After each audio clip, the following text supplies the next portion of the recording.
Welcome back to my channel, or if this is your first time here, then welcome. I am Danny.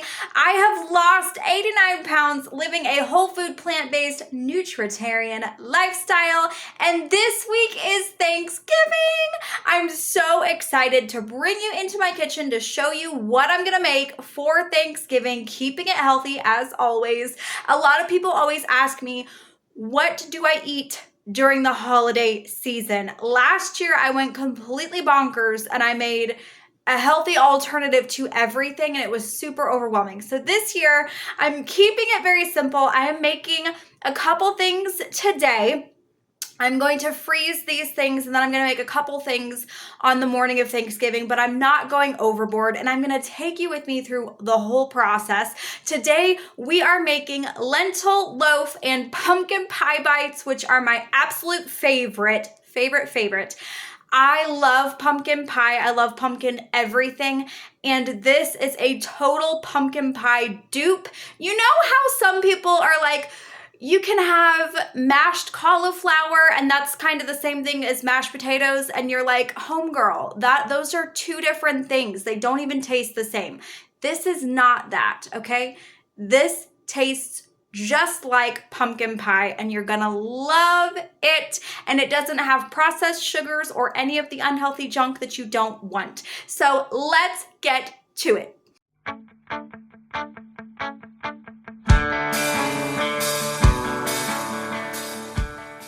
The first thing we're making today before we get to the dessert, the best part, is lentil loaf. I've never made this before. It looks delicious. I'm excited to incorporate this into my Thanksgiving as my meat replacement, and I'm ready to give it a go. Let's go make it.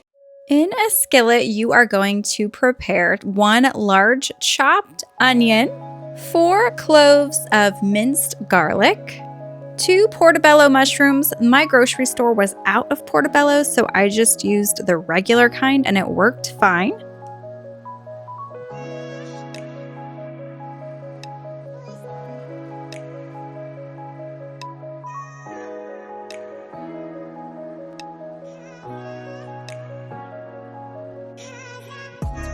One celery stalk chopped,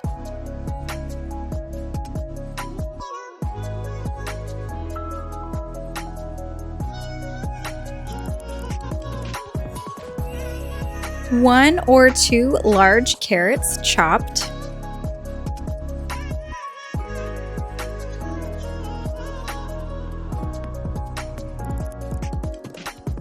and 1 finely chopped red bell pepper.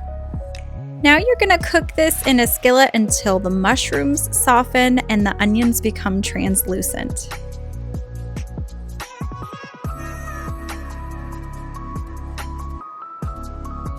While that's cooking, we're going to make a flaxseed egg out of 2 tablespoons of ground flaxseed and 6 tablespoons of water.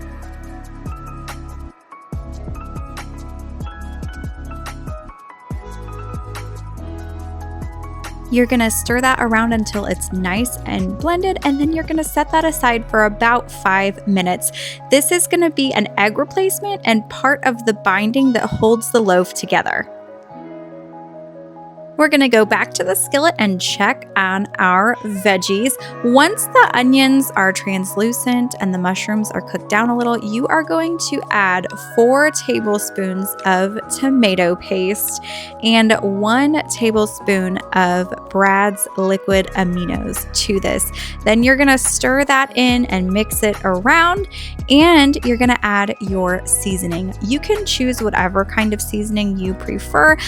I used a seasoning that had thyme, oregano, and rosemary, kind of more of an Italian blend, if you will. I sprinkled that on and then mixed it in. And it's been a few minutes, so our egg replacement, our flaxseed egg, has gelled. This is what you want it to look like. So now it is ready to be the binding in our loaf. I have 3 cups of cooked lentils, which is 1 cup dried, and half a cup of cooked quinoa all ready to go in the blender. And now I'm adding a half a cup of oats, and I'm gonna add in my flax egg to that mixture.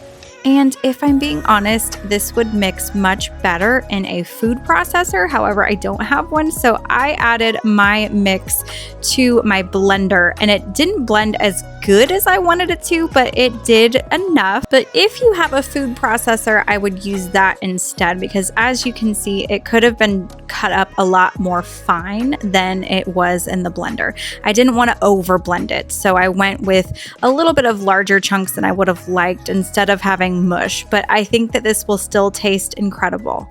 You're gonna spread that out into your cooking dish, and I'm going to freeze this. There are still a few days before Thanksgiving, and I want this to be fresh, so I'm going to thaw this the night before Thanksgiving, and then I will bake it on Thanksgiving morning.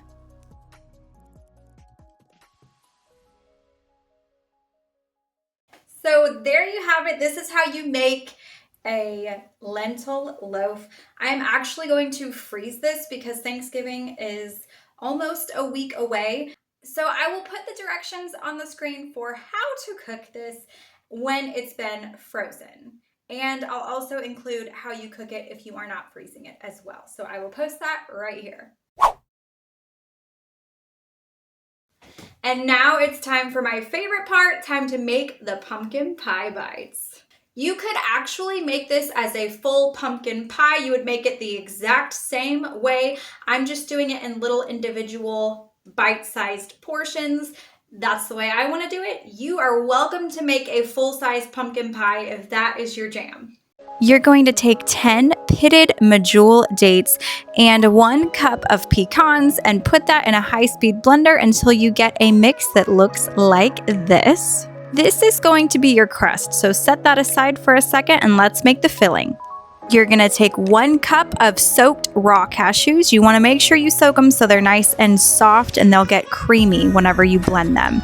You're going to take 6 pitted medjool dates, 1 can of pumpkin puree, half of a cup of plant milk. Make sure that it is unsweetened. And then you're also going to take 1/4 cup of oat flour.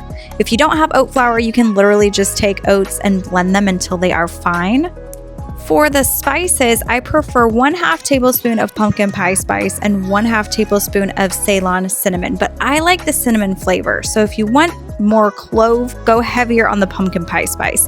And then I add in a teaspoon of vanilla bean powder. I blend that. You saw my blend. And then now we're going to put the crust in these little bite-sized mini muffin tins. Bake at 350 for 10 minutes, and then you get to add in your filling on top when you pull those out of the oven. If you're serving these right away, you can pop them in the fridge for a little bit until they turn solid, and then add this topping on top. I'm going to freeze these for now and thaw them the night before Thanksgiving. And that is how I do Thanksgiving.